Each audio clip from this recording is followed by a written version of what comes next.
নমস্কার। প্রান্তিক গাইডে সবাইকে শুভেচ্ছা অভিনন্দন। কলকাতা বিশ্ববিদ্যালয়ের সেকেন্ড সেমিস্টার যারা পড়াশোনা করছো, তোমাদের কোন কোন পেপারগুলো পড়তে হবে, কতগুলো পেপার রয়েছে, টোটাল মার্কস কত, এবং বাংলার সিলেবাস। অন্যান্য পেপারের সিলেবাসও আমি দেবো, চিন্তা নেই। আজকের আমি দিয়ে দিচ্ছি বাংলার সিলেবাস এবং বিশেষ করে টোটাল কত পেপার পড়তে হবে, কতগুলো পেপার পড়তে হবে, কত নাম্বার রয়েছে, ডিটেলস আলোচনা করব। খুব মনোযোগ দিয়ে আমার কথাগুলো শুনবে, কেউ ভিডিওটা স্কিপ করবে না। দেখো, তোমাদের ফার্স্ট চয়েস CC1, এটার উপর একটা পেপার পড়তে হবে, টোটাল মার্কস 100। যদি বাংলা থাকে তাহলে বাংলা, যেটা মোটামুটি ফার্স্ট চয়েস ছিল সেইটাই পড়তে হচ্ছে, CC1। আর পড়তে হচ্ছে CC2, সেকেন্ড চয়েস, এটাও 100 নাম্বার। আর পড়তে হচ্ছে তোমাদের একটা IDC পেপার, IDC, যেটা হোম সেন্টার এক্সাম হবে। এই দুটো অ্যাওয়ে সেন্টার এক্সাম হবে, বাইরে সেন্টারে গিয়ে পরীক্ষা দিতে হবে।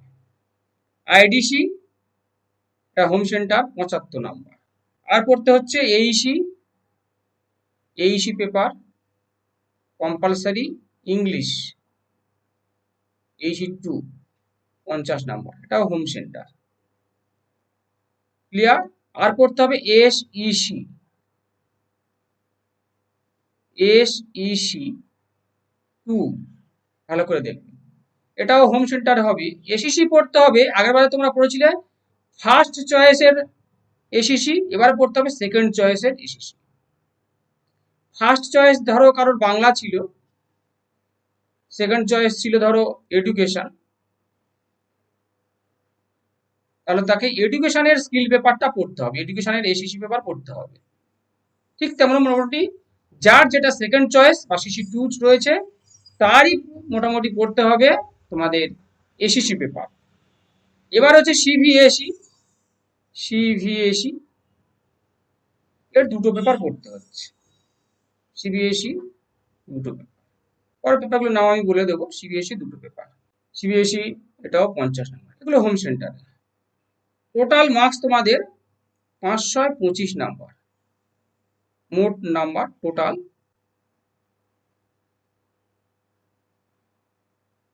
Marks 525 number, total marks 525 number. Clear? এবারে ইন্ডিভিজুয়ালি আমি সাবজেক্টগুলোর সিলেবাস পরে দিয়ে দেবো, চিন্তা নেই, চ্যানেলের সঙ্গে থাকবে। আর যারা প্রান্তিক গাইডে অনলাইন ক্লাস করতে চাও বা নোট সংগ্রহ করতে চাও, স্ক্রিনে দেওয়া নাম্বার যোগাযোগ করবে, সমস্ত কিছু হেল্প পেয়ে যাবে। প্রান্তিক গাইড তোমাদের সেবায় রয়েছে, পাশে রয়েছে, যে কোনো সমস্যা যোগাযোগ করবে, হেল্প পাবে। নোটস, অনলাইন ক্লাস যদি করতে চাও, স্ক্রিনে দেওয়া নাম্বার যোগাযোগ করবে। প্রান্তিক গাইডের সাজেশন কি মিস করবে না। ভালো রেজাল্ট করতে গেলে, পাস করতে গেলে প্রান্তিক গাইড তোমাদের কাছে best choice and first choice. এবারে দেখে নাও বাংলা সিলেবাসটা। এটা কিন্তু খুব ডিফিকাল্ট পেপার, এটা পড়তে হচ্ছে তোমাদের বর্ণনামূলক ভাষাবিজ্ঞান বাংলা ভাষা 1। মূলত রয়েছে ধ্বনিতত্ত্ব, রূপতত্ত্ব, শব্দভাণ্ডার, উপভাষা, এইগুলো খুব ডিফিকাল্ট। যারা অনলাইন ক্লাস করবে তাদেরকে আমি সমস্ত ব্যাকরণ অংশগুলো শিখিয়ে দেবো, ব্যাকরণ চলে রুলস ও রেগুলেশনের উপর। যদি ভালো করে দখল নিতে চাও তাহলে অবশ্যই আমি মনে করি ক্লাসে যোগ হওয়া প্রয়োজন। দেখে নাও মডিউল 1-এ রয়েছে ধ্বনি, বর্ণ, অক্ষর, এদের সম্পর্ক, সংজ্ঞাগুলো পড়তে হবে। উচ্চারণ স্থান, উচ্চারণ প্রকৃতি অনুযায়ী বাংলা শহর ব্যঞ্জন ধ্বনিগুলোর পরিচয়, আর হচ্ছে বাংলা শব্দ ভাণ্ডার। ক্লিয়ার? মডিউল 2-তে রয়েছে দেখো ধ্বনি পরিবর্তন, স্বরধ্বনি, অপিনীতি, অভিশ্রুতি, স্বরাগম, ব্যঞ্জনাগম, নাসিকি ভবন, জোড় কলম শব্দ, স্বরসঙ্গতি, এইগুলো। আর হচ্ছে শব্দার্থ পরিবর্তনের ধারা, উৎকর্ষ, অপকর্ষ, এগুলো বাংলা ভাষার উপভাষা, রাঢ়ী, বঙ্গালী, কামরূপী, এগুলো। মডিউল 3-তে রয়েছে বচন, লিঙ্গ, পুরুষ, সমাস, ক্রিয়ার কাল, কারক, এই সমস্তগুলো পড়তে হবে।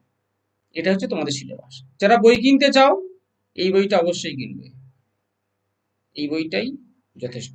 আর নবম এবং দশম শ্রেণীর